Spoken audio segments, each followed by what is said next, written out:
Hello everyone, this is Defense Politics Asia, and this is the summary for the day of 927 for the 7th of September for the Ukraine war or the special military operation in Ukraine.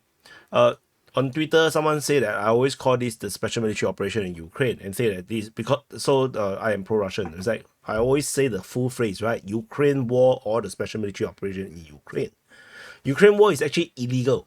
To say that this is a war is illegal in Russia, but somehow the Russian officials still call it a war. So they don't know what they're talking about. So anyway, the Frontline Changes report has been published. We have also done 6 hours long DPA open mic. Check out the DPA open mic channel. Search for it on YouTube. Yeah, you will probably find something interesting. It's my only fan. So anyway, we're going to go into the strategy and tactical reporting. We start off with the Kherson front. The Ukrainian Defense Ministry continued to report that the Russians are attacking in the Pridniprovsk direction, but no one really cares about it. Only the Ukrainian Defense Ministry talks about it. Otherwise, there is shelling reported at Tyachinka and Sadove, according to the Russian Defense Ministry, but that's about it. We move into the Zaporizhia front. At the Zaporizhia front, we have some fighting reported, and we have fighting reported at Novoandreevka, Novodanilivka, Mala Tomashka, and most interestingly, Dorozhianka. And we haven't seen Dorozhianka being mentioned in any reports for 3 months. So this came as an interesting surprise. Why would the Russians attack in this area? Probably just probing for now, but we will continue to monitor. Oh, and they say also Petikaki. No, poor Petikaki almost got neglected. He must be so sad. Anyway, that's all for this Zaporizhia front. I still wouldn't say there's an offensive happening yet, but yeah, it's getting very suspicious. We move into the Donetsk front. At the Donetsk front, over at the Velika Novosilka sector, there is fighting reported at Rivnopil and Staromayorsky. This is the second day running. We have seen fighting being reported at Staromayorsky, according to the Ukrainian Defense Ministry. Rivnopil is mentioned by the Russian Defense Ministry. I'm not sure if this is related. Maybe the Russians are pushing in the center, then you can call either one. But this is interesting that there is some kind of actions happening around in the Velika Novosilka sector. At Velika Novosilka itself, there's a glide bomb strike in the city, or the town, small city. So that's about it from this area here. Over at the Voleda line, let's can I zoom in, zoom out? No. Yeah, let's talk the entire line, the entire area here. Russian forces are attacking in Prashestivka, Voleda, Volyane, towards Katerinivka and Konstantinivka. So Katerinivka is over here. So these are the fighting reported around this area. Sorry, my arrow's looking ugly today. Maybe it's a Sunday. I think the arrow is getting a bit lazy. Anyway, so the fighting continues. There is no particularly special updates being mentioned in the sources. We move on. So over in the Marinka sector, Russian forces attacking at Maximilianivka, Georgievka, and at Krasnohorivka. And at Krasnohorivka, the Ukrainian mapping have shown that the Russian forces have taken almost the entirety of the southern chopstick. So this is actually pretty significant. If we zoom in a bit, we will see that the chopstick is almost entirely captured by the Russian forces.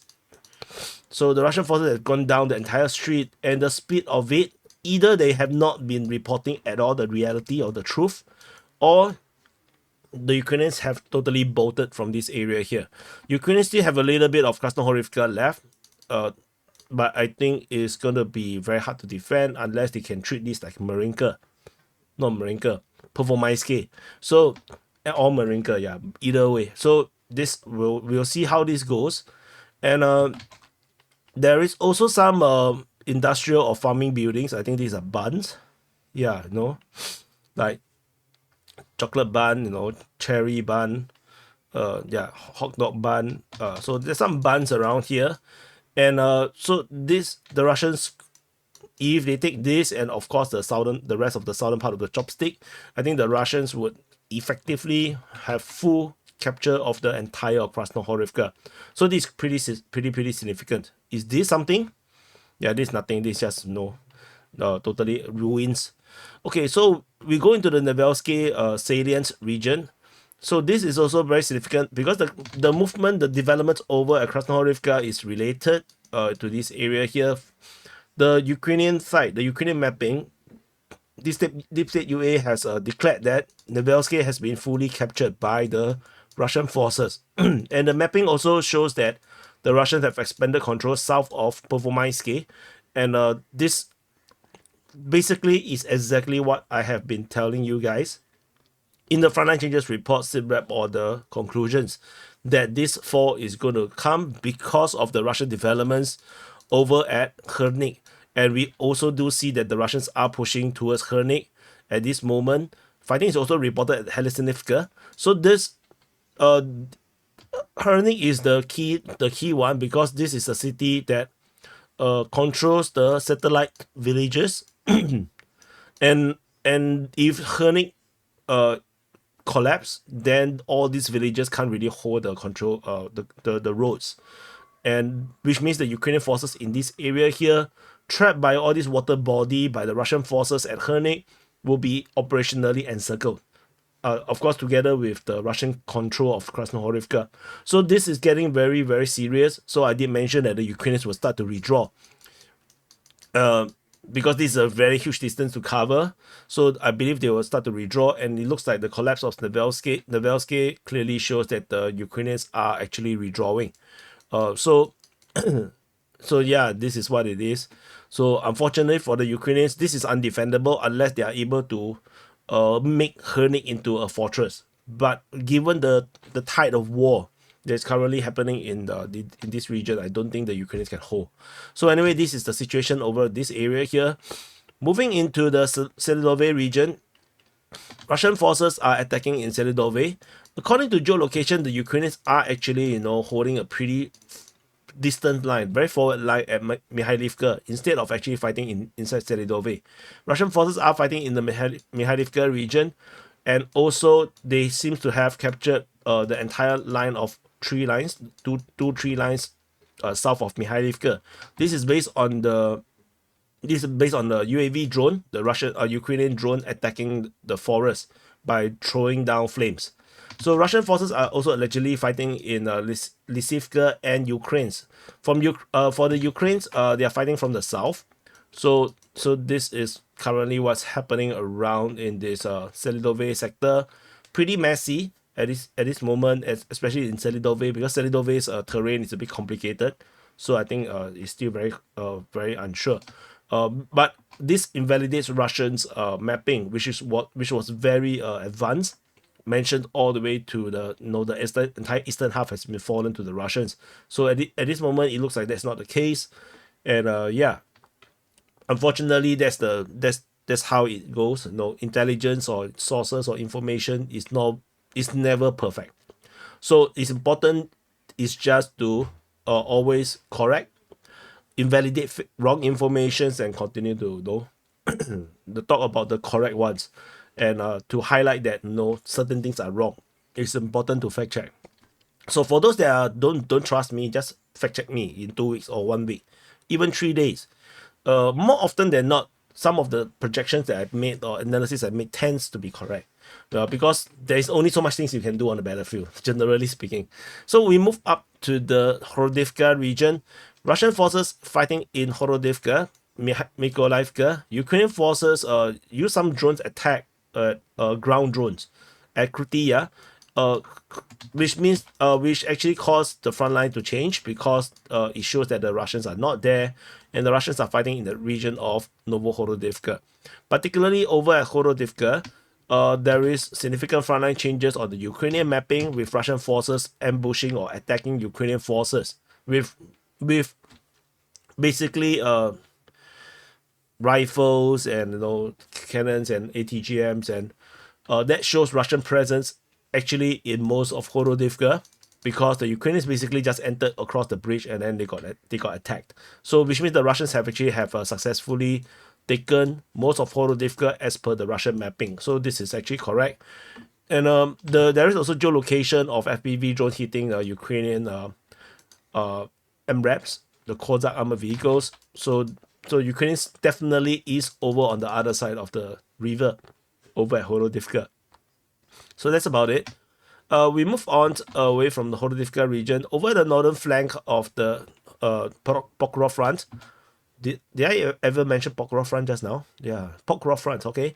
Russian forces are attacking Mariolibivka, Vozdevzenka, and Zelenopole. But that's about it for this area here. Nothing changes. As I mentioned many times, this is just a pinning operation around here.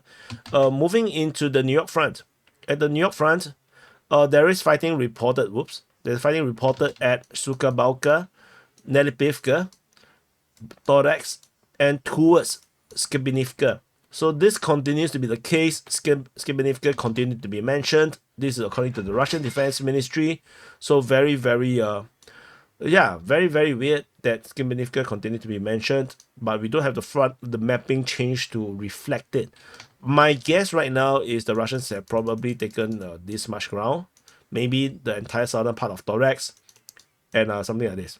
Yeah, maybe something like this, maybe, but I'm not sure. Well, of course, I'm not sure because this is just my guesswork. Over in New York, interestingly, based on the latest geolocation, Russian forces raised the flag at this area of New York. So trying to maybe negate, they probably trying to deliberately negate the claims by the Ukrainian side that the Ukrainians have taken this position. I think this is a deliberate counter propaganda. No, if not, there's no need for the Russians to actually do this, but the Russians deliberately raised the flag over there just to show that the Ukrainians are not there. So yeah, the propaganda war for New York is definitely on right now. Ukrainians also raised a flag, but they raised a flag on the very, very high building.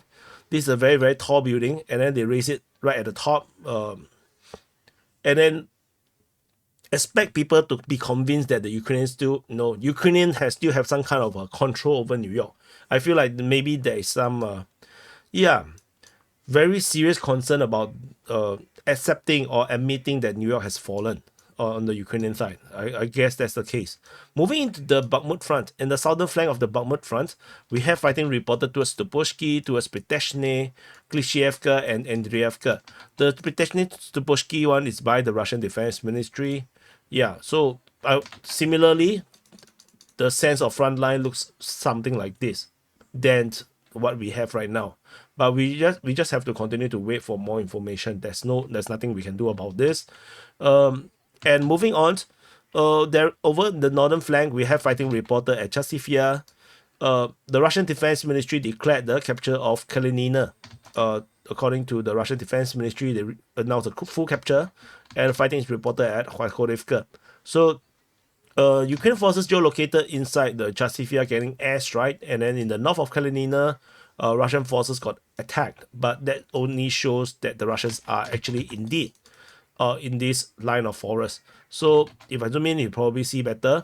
Russian forces geolocated around here. So this confirms Russian presence in this area. So this confirms our mapping. And the airstrike was struck in this area of the settlement. So this is actually very close to the front line. The airstrike is only merely 700 meters. So it must be pretty scary if Russian troops are actually here. But that's if the Russian troops are there. I got a feeling that Russian troops may have already withdrawn into safer positions after the raid. So that's probably what happened. We move on. Going into the Sivers front. At the Sivers front, Russian Sivers offensive continues. We have fighting reported at Fedorivka, Vimka, Sperne, Verkhovokayamsky, and Sivers. So according to the Russian Defense Ministry, they mentioned Fedorivka and Sivers. So this is interesting because usually I would say that these are bombardments, but they say that the your group of forces advanced into the enemy defense and engage them near Sivers, which means that the front line is now getting close to Sivers. And the Russians never mentions Sperne anymore. In fact, I don't even think they mentioned Vimka at all anymore. So the Vimka and Sperne is only mentioned by the Ukrainian Defense Ministry. So the alternate front line could actually look more like this. yeah, looks more like this, with the Russians fighting at Verkhovno towards Sivers. Ivano Darivka and Vimka is already, declared captured by the Russian Defense Ministry. So so this this is already considered captured, which is why I would draw the front line something like this. The Russian Defense Ministry also previously mentioned fighting at Zvanivka, and now they are attacking Vidorivka. So the front line might actually look like this rather than what we have right now on screen. But the problem with the mapping is that we don't have the any evidence of the frontline change other than the Russian Defense Ministry's report, which just by the report alone, uh, it could be wrong. Yeah, because sometimes the defense ministry sometimes call out names that don't make sense. So that happens. So which is why we just have to continue to wait for information. So this already like what 3 front lines, while the front line is actually doesn't gel with the reporting. So we move on to the Kremina front. At the Kremina front, Russian forces attacking in Serbiansky Forestry, Dibrova, and Torske. So nothing much to talk about this. Over in the Svetove front, the Russian forces are attacking Cheneshchina, Makievka, and Nevsky. But similarly, nothing much to really talk about this. Moving on, over in the Pischane sector, Russian forces are attacking Stabaivka, Klushkivka, Berestove, towards Lozova, Stemakivka, and Andrievka. So, and then there is a geolocation of a Russian airstrike on in the south of Klushkivka. So, but that's about it. The Russians definitely is on some kind of offensive right here. The lack of frontline change, of course, is very suspicious given the intensity of the fighting in this area here. So we just have to continue to wait as well. Moving up to the Kupiansk front, there is fighting reported at Sinkivka, Petropavlivka, and there's some kind of fighting or bombardment at Kivsharivka. And this Kivsharivka might be related to the fighting from Pischane. But there is also the Novosinove just off it. So to reach Kisharivka means the Russians have to take Novosinove, which probably not the case right now. So we just take this with a pinch of salt for now. This is reported by the Russian Defense Ministry. Kisharivka itself got airstrike, so maybe this is related to this report from the Russian Defense Ministry. So that's about it. Over at the Kharkiv front, Russian forces are attacking in Volchansk, Stelisia, and Klipoke. But that's all. Nothing really special to talk about around here. We move into the Kursk front or the Kursk front.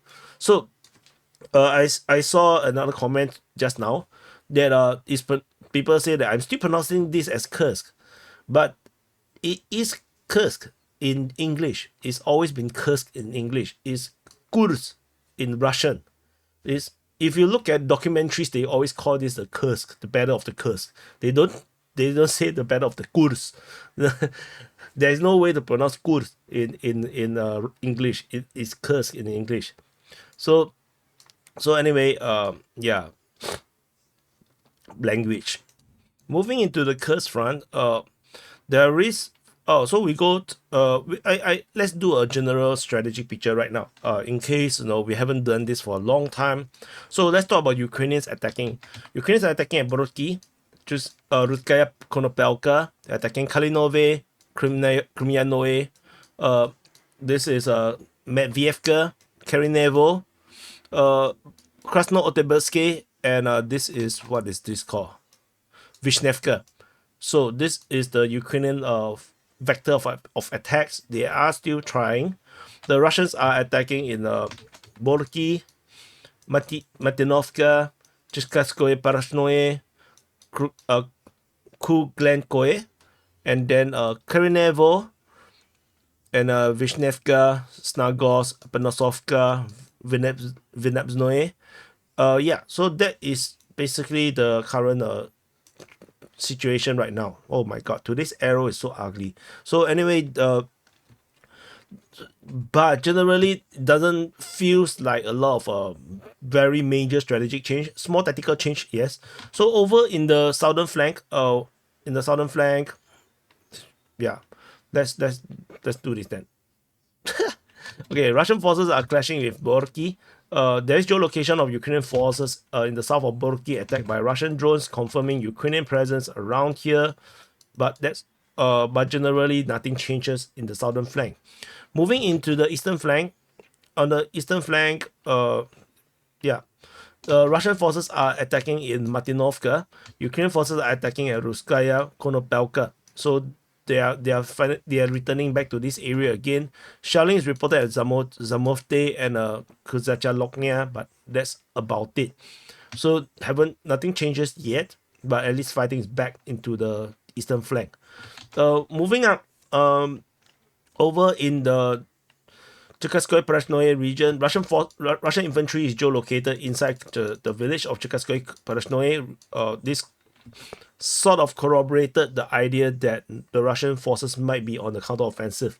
So we shall continue to monitor to look for more evidence, but it is the sense that I get that the Russians are now on the counteroffensive. They are now starting to do their attack. Moving on, over at the northern flank, so which is like this, yeah. So the Russian forces are attacking, still continue to push out at Kirinevo. Ukrainians are counter-attacking, and they are trying to push them back. They are also attacking Medvedevka. They're attacking Kremyaonoe. We haven't seen fighting at Kremyaonoe since 5 days already, so this is a surprise. There's also fighting reported at Kalinov, which is just next door. Russian mapping just caught on to the line that DPA have drawn. So, which is why they have this update about Kremyaonoe and Kalinov, because they are saying that the Ukrainians have captured ground around here. But on DPA's mapping, they didn't capture any ground because this line has already been established previously. Just that they drew the Russian buffer zone way too big. So the Russians are also allegedly attacking or shelling Kulyankoe. So, but we are not sure. There's some geolocation of Russian forces over at Kravchuk and Shepetovka. I will talk more about this too later. And over in the Snagorsk region, Ukrainian forces attack at Krasno-Otyabrsky, Vishnevka. Russians attack Vishnevka, Snagorsk, and Apanasovka. Shelling is reported at Obokovka and Novo-Ivanovka. So this is the strategic situation in the northern flank. Maybe this is, no, I'm not sure if Snagorsk is actually in the northern flank. Yeah, I already confused myself also. Anyway, so let's talk about Kravchuk. So there is a Russian APC advancing south of Kravchuk, and then they hit a mine. So they got this. The carrier got destroyed. The armored carrier got destroyed, and this shows that the Ukrainians previously, when they were attacking Kravchuk, they planted a mine, or they used drones to plant a mine. But what is more important is the Russians are pushing south. So this is yet another evidence that the Russians are now moving. They're starting to move south. They're starting to counter-attack against the Ukrainians.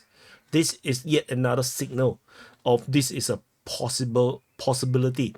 This, however, does not mean that the Ukrainians are actually in the forest, because the mines can be placed there a long time ago. So then over at Sheptovka got attacked by Ukrainian drones. This only shows Russians are here, and the Ukrainians are actually not here, generally speaking. But I'm not changing the mapping because generally we are still not as, it's still a bit of distance, so we just gonna leave this as this yet for now.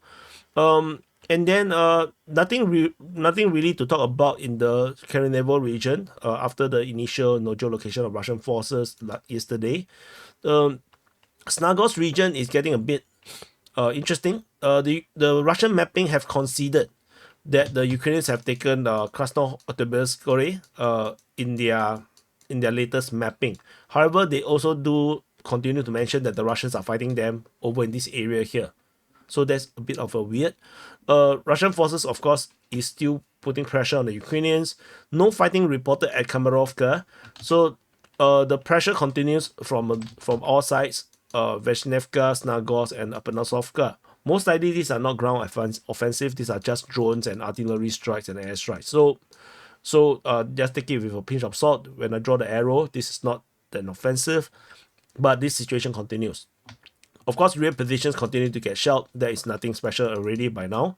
So over at the south of this location, the Russian forces are attacking Vinnytsia, but that's all. Nothing more to really talk about over here. In terms of the shelling, other than those that I mentioned, the Russians are just shelling Gogolevka, Kurilovka, Zamote, Kozhachalonia. No, nothing special about this. These are all just general rear positions. Outside of this, in the Sumy region, the shelling also get a bit more sparse. We have at Krasnopilia, Sumy, the Kotin. What is this? Volodymyrivka, Bilopilia, and I forgot what is this as well. Boyaro Lezache. You can see that there's actually almost no patterns left now. So not much of a like the sense that I get is that there's less and less shelling reports. Like even in the not in the Khrushchev region, there's only Khrushchev and Yampil, and the amount of shelling that we are seeing right here, like is a lot. It seems to get lesser. It seems to be lesser than we previously have reported. So I think that yeah, the Ukrainians Kursk offensive is getting more and more, weaker right now. I think the combat capability is now really draining away. But anyway, we'll continue to monitor. I can talk more about it in the conclusions. So anyway, thank you for watching. Do press the like button, subscribe, and I'll see you guys in the next update. Check out the DP Open Mic.